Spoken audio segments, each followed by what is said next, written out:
தமிழ்குரல் நேயர்களுக்கு வணக்கம். இன்றைய நமது சிறப்பு விருந்தினர் அரசியல் விமர்சகர் வில்லவன் ராமதாஸ் அவர்கள். வணக்கம். வணக்கம். இந்தியா மீது ட்ரம்ப் வரி விதிப்பார் அப்படிங்கிறது தெரியும். 25% வரி விதிக்க போகிறோம் அப்படின்னாரு.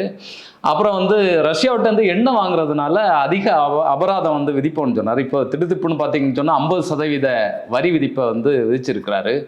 இதை எப்படி புரிந்து கொள்வது? உண்மையிலே இதுதான் காரணமா இந்த 50% வரி விதிப்புக்கு? இல்லை, அது மேலோட்டமாக பார்க்கும்போது அப்படி தெரியும். ஆனால் அதற்கான மறைமுகமாக இதுக்கான பதில ரெண்டு பேருமே சொல்லிட்டாங்க. முதல்ல 50% வரி விதிப்பு இல்லை, 25% வரி, 25% பெனால்டி. இது கூடுதல் வரி. அப்போ இந்திய ஆயத்த ஆடை இருக்கு இல்லையா, திருப்பூர்லேருந்து எக்ஸ்போர்ட் ஆகுறது ரொம்ப ஹையஸ்ட் டாக்ஸ் பிராக்கெட்ல வரும். 63% வரும் இன்னைக்கு கணக்குக்கு டோட்டலா. ஸோ 25% இது நம்ம 25% பெனால்ட்டிங்கிறது இந்தியாவுக்கு மட்டும்தான் எனக்கு தெரிஞ்சு. ஒன்று புரிஞ்சுக்கணும், பெனால்ட்டின்னா அபராதம்ங்கிறது என்ன? ஒரு தவறுக்கு விதிக்கப்படுகிறது, வரி இல்லை. அதுதான் ரொம்ப முக்கியம். இது நீங்கள் ஒரு குற்றம் செஞ்சீங்கன்னா அபராதம், டிராஃபிக் வயலேட் பண்ணுறீங்கன்னா அபராதம், சரியான நேரத்துக்கு வரலன்னா அபராதம்னா ஒரு தவறுக்கானது ஒன்று. அப்படி நீ தப்பு பண்ணியிருக்கேங்கிறது அவரோட இது. ரஷ்யாவிலேருந்து எண்ணெய் வாங்குவது, ரஷ்யாவிலேருந்து எண்ணெய் வாங்குறது அது வேறு சில இதில் என்னென்னா அமெரிக்காவோட பர்மிஷனோட தான் ரஷ்யாவிலேருந்து இந்தியா எண்ணெய் வாங்கியிருக்குன்னு அது எல்லாருக்கும் தெரியும். சில செய்திகளும் அந்த மாதிரி வந்திருக்கு. எதுக்காகனா அந்த உலக எண்ணெய் விலையை கட்டுப்பாட்டில் வைக்கிறதுக்காக அமெரிக்கா அலோவ் பண்ணி இந்தியா செஞ்சது. வழக்கமாக நாம் அமெரிக்காவுக்கு பிடிக்காத சில வேலைகளை இந்தியா செஞ்சதில்லை. பல சமயங்களில் சொல்கிறேன், வாக்கெடுப்புகளில் அமெரிக்கா எந்த பக்கம் நிற்கிதோ அந்த பக்கம் தான் அது பண்ணுவோம். அல்லது அமெரிக்காவுக்கு பிரச்சனை இல்லாத அளவுக்கு காசா விவகாரத்தில் அமெரிக்காவினுடைய கூட்டாளி நாடுகளே காசாவுக்கு ஆதரவாக இருந்தபோது இந்தியா ஒரு நியூட்ரல் ஸ்டாண்ட் எடுத்தாங்க. ரொம்ப சைலண்டாக இஸ்ரேலுக்கு ஆதரவான இந்த மாதிரியான ஒரு போக்கை நாம் தொடர்ந்து பார்க்கலாம். ஸோ இது அமெரிக்காவுக்கு தெரிஞ்சு தான் அது நடக்குது. இன்ஃபேக்ட் அமெரிக்காவும் ரஷ்யாவிலேருந்து நிறைய இதை வாங்குறாங்க. இப்போ அதற்கான பதில் இல்லை, பிரச்சனை ரஷ்ய எண்ணெய் அல்ல அப்படிங்கிறதுக்கு இன்னொரு எக்ஸாம்பிள். மோடி அமெரிக்கா பேரை, ட்ரம்ப் பேரை குறிப்பிடாமல் சொல்கிறாரு, இந்திய விவசாயிகளை நான் பலி கொடுத்து இதை செய்ய மாட்டேன். விவசாயிகளுக்காகவும் மீனவர்களுக்காக. இவங்களோட விவசாய பாசம், மீனவர் மீதான பாசம் எந்த லட்சணத்தில் இருக்குன்னு நமக்கு தெரியும். விவசாயிகள் போராட்டத்தை கொடூரமாக ஒடுக்குனவர் மோடி. தரையில் ஆணி பதிச்சாங்க, சாலைகளில் ஆணி பதிச்சாங்க.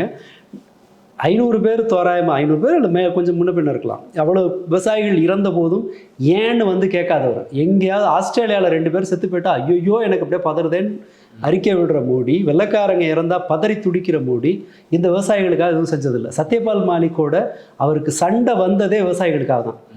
இவங்க கூட சண்டை போட வேணாங்க, கொஞ்சம் அனுசரித்து போங்கன்னு அவர் சொல்ல போய் அவர் சத்யபால் மாலிக்கை வெட்டி விட்டார். இதுதான் யதார்த்தம். அவர் விவசாயிகளை பற்றி கவலைப்பட்டதா வரலாறு கிடையாது. புது விவசாய சட்டம் என்ன சொல்லுது? அவங்க நண்பர்களுக்கு சகாயம் பண்ணுறதுக்காக விவசாயிகளை பலி கொடுக்குற சட்டம். மோடி தான் அதை கொண்டு வந்தார். சரி, அடுத்தது மீனவர்கள்னு சொன்னால் மீனவர்களை ஸ்ரீலங்கா பிடிச்சிட்டு போகிறாங்கிற பிரச்சனை வாயை திறந்தது கிடையாது. இத்தனோண்டு தீப்பெட்டி சைஸில் இருக்கிற ஒரு நாடு இலங்கையை கூட நம்ம மீனவர்களுக்காக கண்டிக்காதவர் மோடி. ஸோ இவர் மீனவர்களுக்காக, விவசாயிகளுக்காக அது செய்கிறாருங்கிறதெல்லாம் நம்ப முடியாது. பட் அதை விடவும் பிரச்சனை பெட்ரோல் இல்லைங்கிறத மோடி ஒத்துக்கிட்டார் அந்த கூட்டத்தில். அதில் இன்னொரு இது ஒன்று சொல்லியிருக்காரு, எனக்கு இதனால் என்ன கஷ்டம் வந்தாலும் பரவாயில்ல, உங்களுக்கு என்ன சார் கஷ்டம் வரப்போகுது?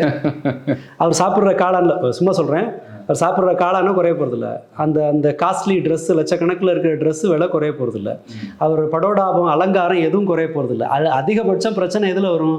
அவரோட ஃபாரின் ட்ரிப்பில் வரும். எல்லா நாட்டுக்கும் இந்த மாதிரி போக முடியுமா அப்படிங்கிற ஒரு நெருக்கடி வேணால் வரலாம். தன்னுடைய பிரச்சனைன்னு அவர் எதை குறிப்பிடுறாரு? அதானிக்கு வர்ற பிரச்சனை தான் குறிப்பிடுறாரு. சுற்றி வளைச்சு அவருக்கு அடுத்த தான் நெரிக்கலாம். இல்லை, இது இப்போ சீனாவுக்கு எதிராக அமெரிக்கா வரி எல்லாம் விதிக்கும் போது அதே மாதிரியான வரியை சீனாவை விதிச்சாங்க. ஆமாம், சரியா? அப்போ இந்தியாவின் மீது இப்படி வரி விதிக்கும் போது துணிச்சலான ஒரு பதிலை சொல்றதோ, இல்லைன்னா நாங்கள் இந்த மாதிரியான விஷயங்களை செய்ய போறோம் அப்படின்னு சொல்றதோ இதுவரைக்கும் மோடியினுடைய வாயிலிருந்து வரல. என்னென்ன விஷயங்கள் அடுத்த நகர்வு என்னங்கிறதே தெரியலையே. இது என்ன காரணம்? இதில் ரெண்டு பதில் இருக்கு. மோடியோ யாரோ இந்தியாவினுடைய ஒரு பிரதமர் அப்படி வந்து பேசிட முடியாது.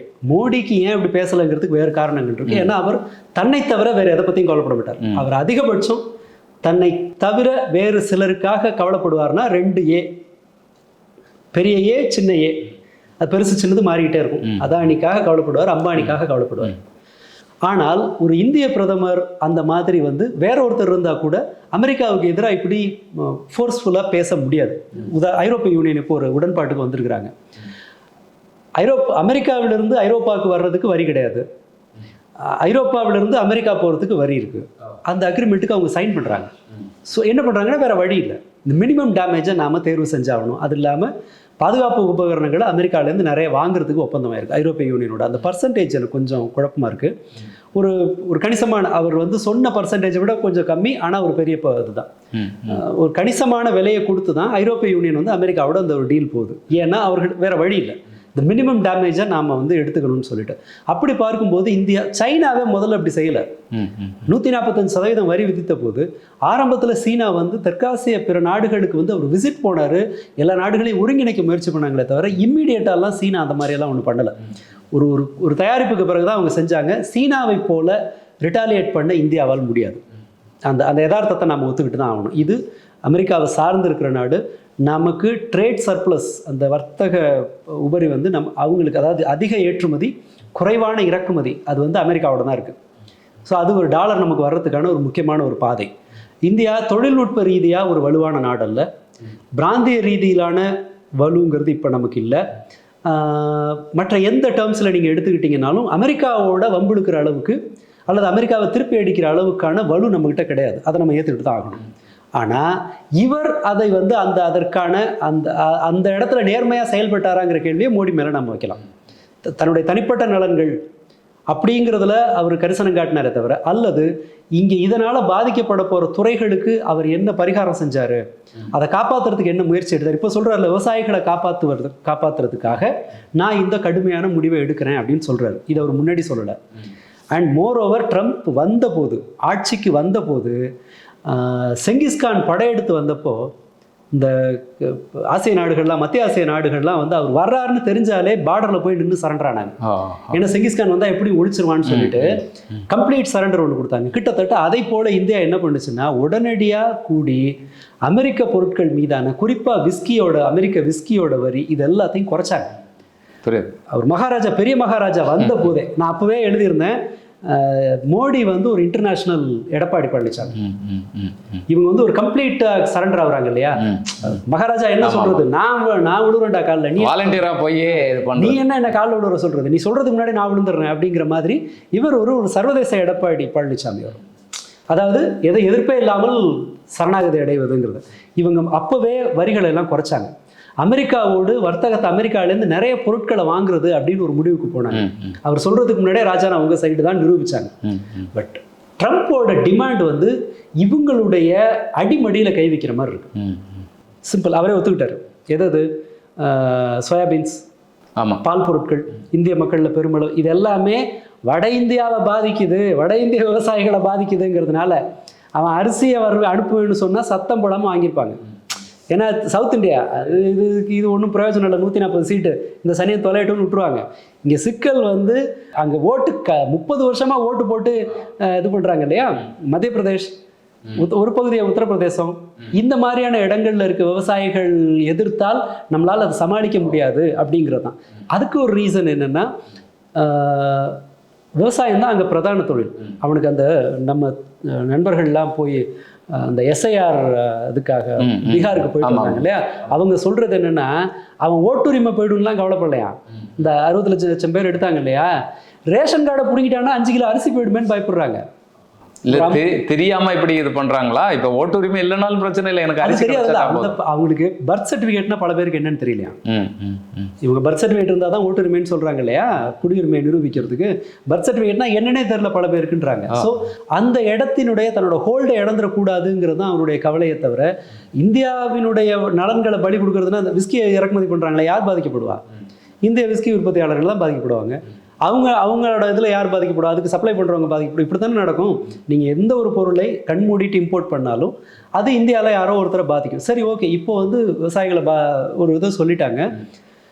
இன்னைக்கு காலையில் நம்ம பேசிகிட்டு இருக்கிற இன்று 9ஆம் தேதி ஆகஸ்ட், இன்னைக்கு காலையில் செய்தி வருது, அமெரிக்காவின் பெரிய இறக்குமதி நிறுவனங்கள் இந்தியாவிலிருந்து ஆடைகள் பிற பொருட்கள் இறக்குமதி செய்கிறத நிறுத்துறாங்கன்னு சொல்லி 30% அல்லது 30லிருந்து 35, சராசரியாக 30லேருந்து 35 விழுக்காடு திருப்பூர் ஏற்றுமதி அமெரிக்காவை சார்ந்திருக்கு. உலகின் 90% வர்த்தகம் டாலரை சார்ந்திருக்கு. இந்த 30% இழக்க போகுதுல்ல, வருவாய் இழக்கு இருக்குல்ல, அது திருப்பூரை எப்படி பாதிக்கும், திருப்பூரை எப்படி காப்பாற்றுறது, அதை பற்றி ஏதாவது மோடி பேசினாரா? பேசியிருக்க மாட்டார். சாஃப்ட்வேர் கடந்த 6 மாதத்தில் மென்பொருள் துறையில் மட்டும் தெரிஞ்சும் தெரியாமலும் தோராயமாக 50,000க்கு மேலானவர்கள் தன்னோட வேலையை இழந்தாங்க. சீனியர் மேனேஜர் லெவல், அதாவது 7 ஆண்டுகளுக்கு மேல் பணி அனுபவம் இருப்பவர்கள் அல்லது மேலாளர்கள் நிலையில் இருக்கிறவர்கள் 50,000 பேர் வேலையை விட்டு போகிறாங்க. 50,000 பேருங்கிறது 50,000 குடும்பம். இல்லை, சாஃப்ட்வேர் துறையை பொறுத்தளவில் இது நம்மளுடைய அந்த கெப்பாசிட்டி நமக்கு இல்லை அப்படிங்கிறத புரிஞ்சுக்கிறதா, இல்லைன்னா இந்த வேலை வாய்ப்புகள்லாம் நம்ம இந்தியாவுக்கு பதிலாக வேற நாடுகளுக்கு போகுது அப்படிங்கிறத புரிஞ்சு எப்படி? அதாவது வந்து முதல்ல அந்த சாஃப்ட்வேரில் இருந்த மனிதர்களால் செய்யப்பட்ட பணிகளை இப்போ செயற்கை நுண்ணறிவு ரீஃபில் பண்ணுது. உதாரணத்துக்கு அந்த QC பார்க்குறதோ அல்ல அந்த மாதிரியான வேலைகள், இன்னும் பல வேலைகளை வந்து இந்த மாதிரியான கருவிகள் வந்து பார்த்துருது. அப்போது ஒரு டீமில், நான் என்னோட பாமரத்தனமான புரிதல்லேருந்து சொல்கிறேன், எக்ஸ்பர்ட் விளக்கம் வேறையாக இருக்கலாம், ஒரு 10 பேர் கொண்ட குழுவில் 2 பேர் 3 பேர் இந்த மாதிரியான ஒரு வேலையில் இருக்காங்கன்னு வச்சுக்கோங்க. கருவிகளால் ஈடு செய்யக்கூடிய அல்லது 3 பேரோட வேலையை செய்யறதுக்கு கருவி வந்துருச்சுன்னா, இப்போ அந்த டீமுக்கு என்ன பண்ணுவாங்கன்னா, இந்த AI டூலை வச்சுக்கோ, இந்த AI டூலை வச்சுக்கிட்டு நீ ஒரு 3 பேரை வேலையை விட்டு எடு, உன் டீம் 10 பேர் இருந்த டீமை 7 ஆக்கு அப்படின்னு சொல்லுவாங்க. முன்பு வந்து டாடா கன்சல்டன்சி 1 வருஷம் வரைக்கும் பெஞ்சில் வச்சுருப்பாங்க. அதாவது வேலையே இல்லாமல் ஒரு ரிசோர்ஸை பத்திரமா வச்சுருப்பாங்க. இல்லை, அதுவே வந்து ஆளை அடிக்கிறதுக்கான இதுன்னு சொல்கிறாங்களே அந்த ஃபீல்டில் இருக்கிறவங்க. ஏன்னா வெளியில் கேட்பாங்க, சும்மா உட்கார வச்சுருக்காங்களா அப்படின்னு கேட்டுட்டு இவரே போகிறது மாதிரி வைப்பாங்க அப்படின்னு. இல்லை, அது இருக்கலாம். ஆனாலும் உங்களுக்கு அந்த ஒரு ஓராண்டுக்கான உங்களுக்கு ஒரு தேவை வரலாம், திடீர்னு ஆள் தேவைப்படும் போது உங்களை எடுக்கலாம், உங்களுக்கு ஒரு உத்தரவாதம் இருந்தது. பெஞ்சில்னா கூட 1 வருஷம் இருக்கலாம், நான் இன்னொன்று தேடிக்கலாங்கிறது. இப்போ அந்த பீரியட் வந்து 35 நாள். TCS அதை செய்கிறாங்கன்னா, 12,000 பேர் TCS 2% தன்னுடைய ஆளை வெளியில் எடுக்கிறாங்கன்னா, அது ஒரு மற்ற எல்லாரும் அதை கண்ண மூடிட்டு ஃபாலோ பண்ணாங்க. ஏன்னா TCS சென்ட்ரல் கவர்மெண்ட் வேலை மாதிரின்னு சொல்லுவாங்க இல்லையா. இப்போ TCS அந்த மாதிரி நிறுவனம் 50,000 பேர் குறைச்சிருக்காங்க, அது இன்னமும் குறைப்பாங்க. ட்ரம்ப் வந்த பிறகு 9.5லிருந்து 20% வரி சாஃப்ட்வேர், குறிப்பிட்ட சில சாஃப்ட்வேருக்கு, தொழில்நுட்ப கருவிகளுக்கு, அது தொடர்பான கருவிகளுக்கு, அடுத்ததாக அந்த கன்சல்டேஷனுக்கு, இது எல்லாத்துக்குமே ஒரு குறிப்பிட்ட இடங்களில் வந்து டேக்ஸ் போடுறாரு. இல்லை, இது வந்து இங்கேருந்து நம்ம அனுப்புறதுக்கு இம்போர்ட் டேக்ஸ் போடுறாரு. ஸோ சாஃப்ட்வேருக்கு எக்ஸம்ஷன் இல்லை அப்படின்னு நாம கருத முடியாது.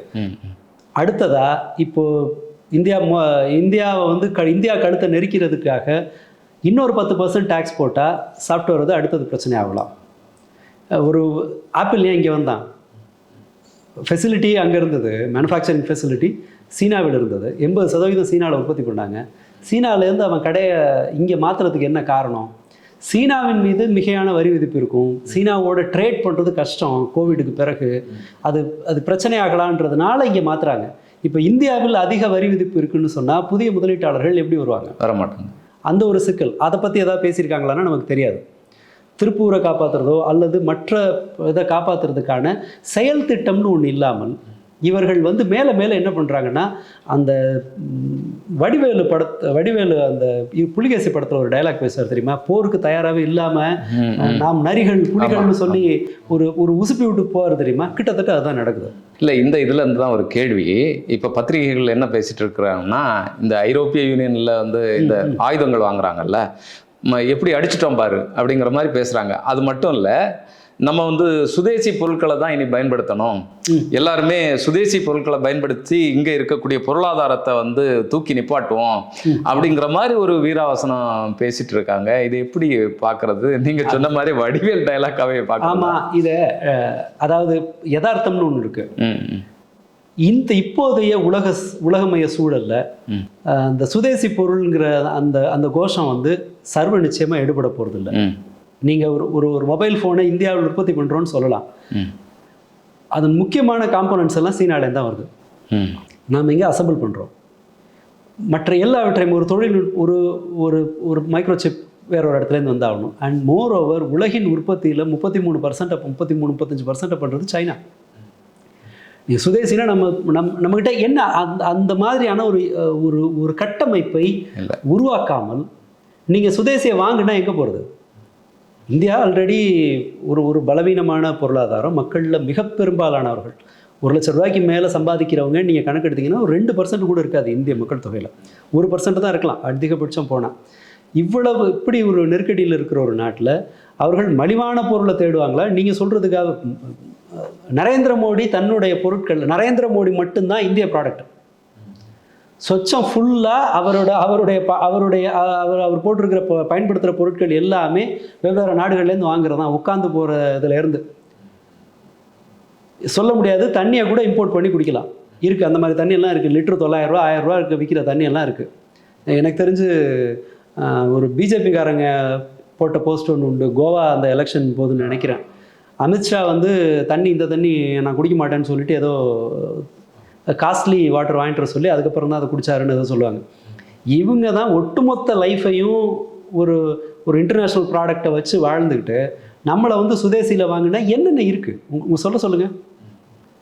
அந்த நீடில் திருப்பூரில் வாங்குகிற ஊசி இருக்குல்ல, தையல் ஊசி எல்லாம் அது இம்போர்ட் பண்ணுறது தான். இங்கே அந்த அளவுக்கு இது கிடையாது. இப்போ எந்திரங்கள் அங்கேருந்து வர்றது தான். நம்மளை விட நிறைய மலிவாக கொடுக்குறான். தொழில்நுட்பம் வெளியிலேருந்து வர்றது. நாம் சுதேசியை ஆக்குறதுன்னு சொன்னால் அது 30 வருஷம் கழித்து செய்ய வேண்டிய வேலை. இன்றைக்கி நீங்கள் இண்டிபெண்ட்டாக வர்றதுக்கு இது சும்மா நான் இது என்ன செய்கிறாங்கன்னு பார்க்குறதுக்காக அந்த மோடி அப்பப்போ ரொம்ப ஸ்ட்ரெஸ்ஃபுல்லாக இருந்துச்சுன்னா நான் என்ன பண்ணுவேன்னா இந்த மோடி பஜனா மண்டலியோட வீடியோக்கள் ஏதாவது பார்த்தேன்.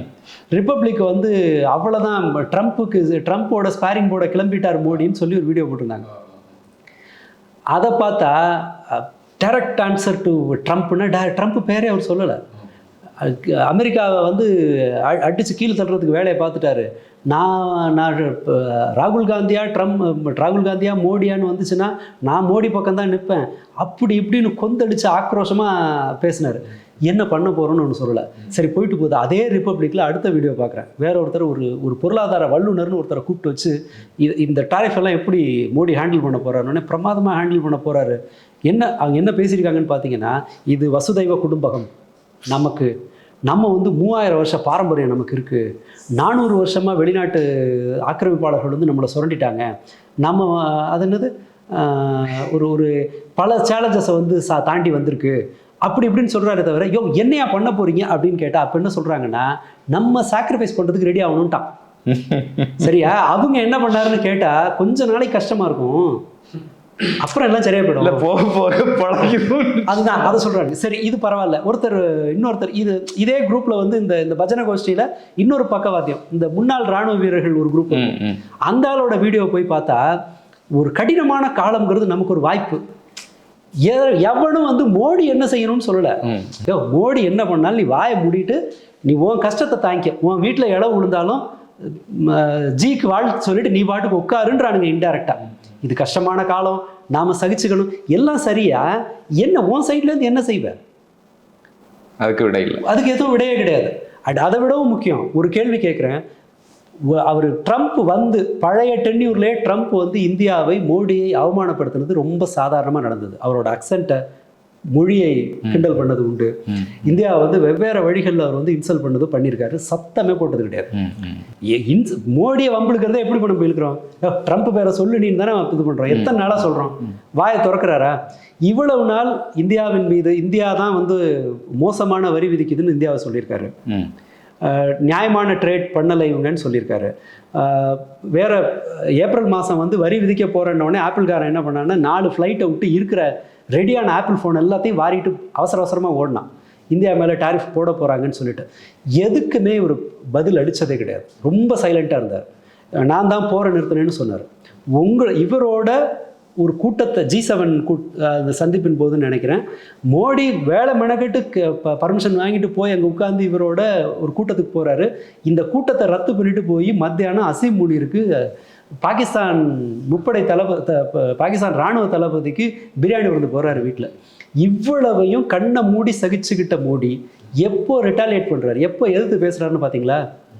அமெரிக்கா ஒரு சென்டென்ஸ் சொன்னான், நாட்டுக்காகலாம் வாங்கலையா, ஒரு கம்பெனி வாங்கி விற்கிறான், ரஷ்யாட்ட ஆயிலை வாங்கி கொள்ள விலைக்கு வேற ஒரு நாட்டுக்கு விற்கிறான்னு எப்போ அமெரிக்கா அம்பானி மேலே கை வச்சதோ அப்போ தான் மோடி எதிர்க்கிறாரு. அவர் யாருக்காக வேலை பார்க்குறாரு? விவசாயிக்காக பண்ணுறாரு. உன் கோவம் எப்போ வருது? கண்ணெதிர்க்க நீங்கள் உங்களுடைய எலெக்ஷன் மெட்டீரியல் அது. பாகிஸ்தான் வெறுப்புங்கிறது, பாகிஸ்தானை ஜெயிச்சிட்டோங்கிறது பாஜகவினுடைய முதல் ஆயுதம். அது இஸ்லாமிய வெறுப்பை விட பெருசு. அது இங்க நில நிக்கணும்னா இந்த அரசியல் பாகிஸ்தானை இழுத்து விட்டா இவங்களுக்கு வந்து பிளாங்கெட் பர்மிஷன் கிடைச்சிடும், எதை வேணாலும் செய்யலாம். அப்படி இருக்கும்போது பாகிஸ்தானுக்கு கூடுதல் மரியாதை கொடுத்த போது கூட மோடிக்கு வராத கோபம் அம்பானி மேல கை வச்ச உடனே வருது. இதுதான் இந்த இந்த இந்த இடத்துல மற்ற எல்லா டேமேஜை விடவும், மற்ற எல்லா பிரச்சனைகளை விடவும் முக்கியமானது எதுன்னு சொன்னா, இந்த அரசு, இந்த நபர் பிரதமர் யாருக்காக செயல்படுறாருங்கிறதுக்கான கிளியர் கட் எக்ஸாம்பிள் இதுதான். நீ வேணா பாருங்க, வேற எப்போ இந்தியா எதிர்த்திருக்குன்னு சொல்லுங்க? கிடையாது. எப்படியா எதிர்க்கிறாங்க தெரியுமா? நாங்கள் வந்து ஏன் அமெரிக்கா வந்து ரஷ்யாவில் வாங்கலையா, இது வாங்கலையா, அது வாங்கலையா, நீ இப்போதான் அந்த பட்டியெல்லாம் வருது, இது வரைக்கும் வந்ததே கிடையாது. எவ்வளவுக்கு எவ்வளோ அவருடைய பதவியேற்பு விழாவுக்கு எதிரி சீனாவுக்கு அழைப்பு இருக்கு, மோடிக்கு அழைப்பு இல்லை. ஜெய்சங்கர் வந்து ஏன் எங்கள் நாட்டை கூப்பிட மாட்டியா அப்படின்லாம் சொல்லலையே. போய் அங்கே உட்காந்து பர்மிஷன் போய் உட்காந்து ஐயா அவரை இன்விடேஷனை கொடுங்கன்னு தான் ஒரு மாதிரி சப்மிசிவாக தான் போனாங்க.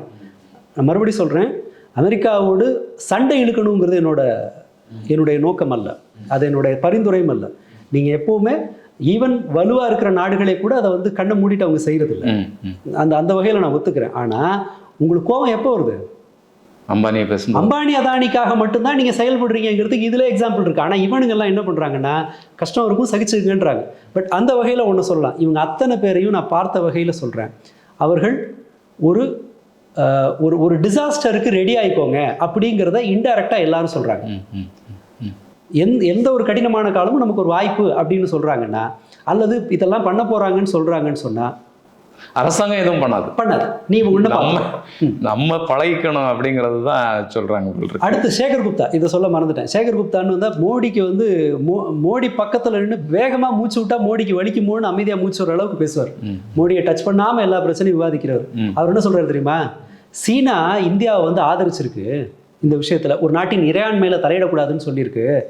அதனால சீனா வந்து இந்தியாவிலிருந்து ஜுவல்ஸை வாங்கிக்கணும், இந்தியாவிலிருந்து அமெரிக்கா வரி விதிச்ச இந்த இறால் இருக்குல்ல, இறால ஷ்ரிம்பா, அதெல்லாம் வந்து வாங்கிக்கணும், இந்தியாவிலேருந்து வாங்கிக்கணும்னு சைனாவுக்கு கோரிக்கை வைக்கிறார். அதாவது என்ன சொல்கிறாங்கன்னு சொன்னால், கிட்டத்தட்ட வந்து மகாராஜாவுக்காக வந்து பஞ்சாயத்து பேச வர்றாங்க உலகம் முழுக்க, ஐயா எங்கால காப்பாற்றுங்கன்னு. இந்த ரேஞ்சில் தான் மீடியா வேலை நடக்குது. அருமையான கருத்துக்களை வந்து பகிர்ந்துக்கிட்டீங்க. தொடர்ந்து இந்த பொருளாதார ரீதியாக எந்த மாதிரியான நகர்வுகள் நடக்கு அப்படிங்கிறத கவனிச்சுட்டு இருப்போம். தொடர்ந்து நீங்கள் தகவல்களை எங்களுக்கு தாங்க. உங்களுடைய நேரத்துக்கும் கருத்துக்கும் நன்றி. நன்றி.